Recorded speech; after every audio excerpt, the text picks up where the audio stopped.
കൊച്ചിയിൽ നിന്നൊരു വളരെ പ്രധാനപ്പെട്ട വാർത്ത വരുന്നു. കൊച്ചിയിൽ നടിയെ ആക്രമിച്ച കേസിൽ വിചാരണ കോടതി ജഡ്ജിക്കെതിരെ ഗുരുതര പരാമർശങ്ങളുമായി നിയമോപദേശം. വിധി പറയാൻ ജഡ്ജി അർഹയല്ല എന്ന് പ്രോസിക്യൂഷൻ. മെമ്മറി കാർഡ് ചോർന്ന കേസിൽ സംശയത്തിന് നിഴലിലാണ് വിചാരണ കോടതി ജഡ്ജി. അതിനാൽ ജഡ്ജിക്ക് വിധി പറയാൻ അവകാശമില്ലെന്നാണ് നിയമോപദേശം. ദിലീപിനെ വെറുതെ വിടാൻ എഴുതിയ വിധി എന്നാണ് വിമർശനം. സ്പെഷ്യൽ പ്രോസിക്യൂട്ടറുടെ വിശദമായ കുറിപ്പും ഉപദേശത്തിലുണ്ട്. ഋഷിപാലുണ്ട് കൂടുതൽ വിവരങ്ങളുമായി. ഋഷിപാൽ, പ്രധാനപ്പെട്ട ഒരു വിവരമാണ് ഇപ്പോൾ പുറത്തു വരുന്നത്. പ്രോസിക്യൂഷൻ സർക്കാരിന് നിയമോപദേശം കൊടുത്തിരിക്കുന്നു.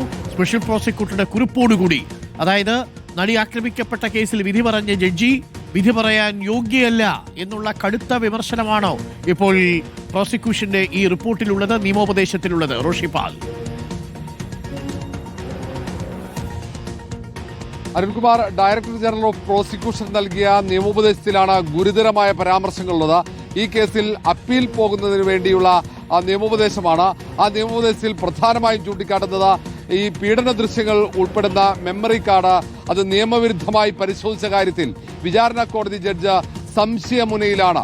അങ്ങനെയുള്ള ഒരു ജഡ്ജിന് നിയമപ്രകാരം ഈ കേസിൽ വിധി പറയാൻ അവകാശമില്ല എന്നാണ് പറയുന്നത്. അതിനൊപ്പം തന്നെ ഈ കേസിൽ വിധി അത് നടനായ ഈ കേസിൽ 8ാം പ്രതിയായ ദിലീപിനെ വെറുതെ വിടാൻ വേണ്ടി മാത്രമാണെന്ന പരാമർശം കൂടിയുണ്ട്. സ്പെഷ്യൽ പബ്ലിക് പ്രോസിക്യൂട്ടറായ വി അജകുമാറിന്റെ വിശദമായ കുറിപ്പോടുകൂടിയാണ് നിയമോപദേശമുള്ളത്. ആ നിയമോപദേശത്തിന്റെ പ്രധാനപ്പെട്ട വിവരങ്ങളാണ്. അതിൽ ഏറ്റവും ഗൗരവമേറിയ കോടതിക്കെതിരെയുള്ള രൂക്ഷമായ വിമർശനങ്ങൾ കൂടി ഈ നിയമോപദേശത്തിലുണ്ട്. ഇതിന്റെ അടിസ്ഥാനത്തിലാണ് ഹൈക്കോടതിയിലേക്ക് അപ്പീൽ പോകാനുള്ള തീരുമാനം സർക്കാർ എടുക്കുന്നത്. ഏതായാലും അതീവ ഗുരുതരമായ പരാമർശങ്ങൾ ഉൾപ്പെടുന്ന വിശദമായ ഒരു നിയമോപദേശം തന്നെയാണ് ഡയറക്ടർ ജനറൽ ഓഫ് പ്രോസിക്യൂഷൻ നൽകിയിരിക്കുന്നത്. നമുക്കറിയാം, 3 കോടതികളിൽ വെച്ച് ഈ മെമ്മറി കാർഡ് നിയമവിരുദ്ധമായി പരിശോധിക്കപ്പെട്ടെന്ന് ഫോറൻസിക് സയന്റിഫിക് ലാബ് പരിശോധനയിൽ കണ്ടെത്തിയിരുന്നു. ആദ്യം 2 കോടതിയിൽ പരിശോധിക്കപ്പെട്ടുവെന്ന റിപ്പോർട്ടാണ്. അത് വിചാരണ കോടതിയിൽ എത്തിയിരുന്നു. പക്ഷേ ആ റിപ്പോർട്ടിൽ തുടർ നടപടി ഉണ്ടായില്ല. പിന്നീട് 2022 ഫെബ്രുവരി ആദ്യം റിപ്പോർട്ടർ ഈ വിവരം പുറത്തു വന്നതിന് ശേഷമാണ് അത് പുറം ലോകം അറിഞ്ഞത്.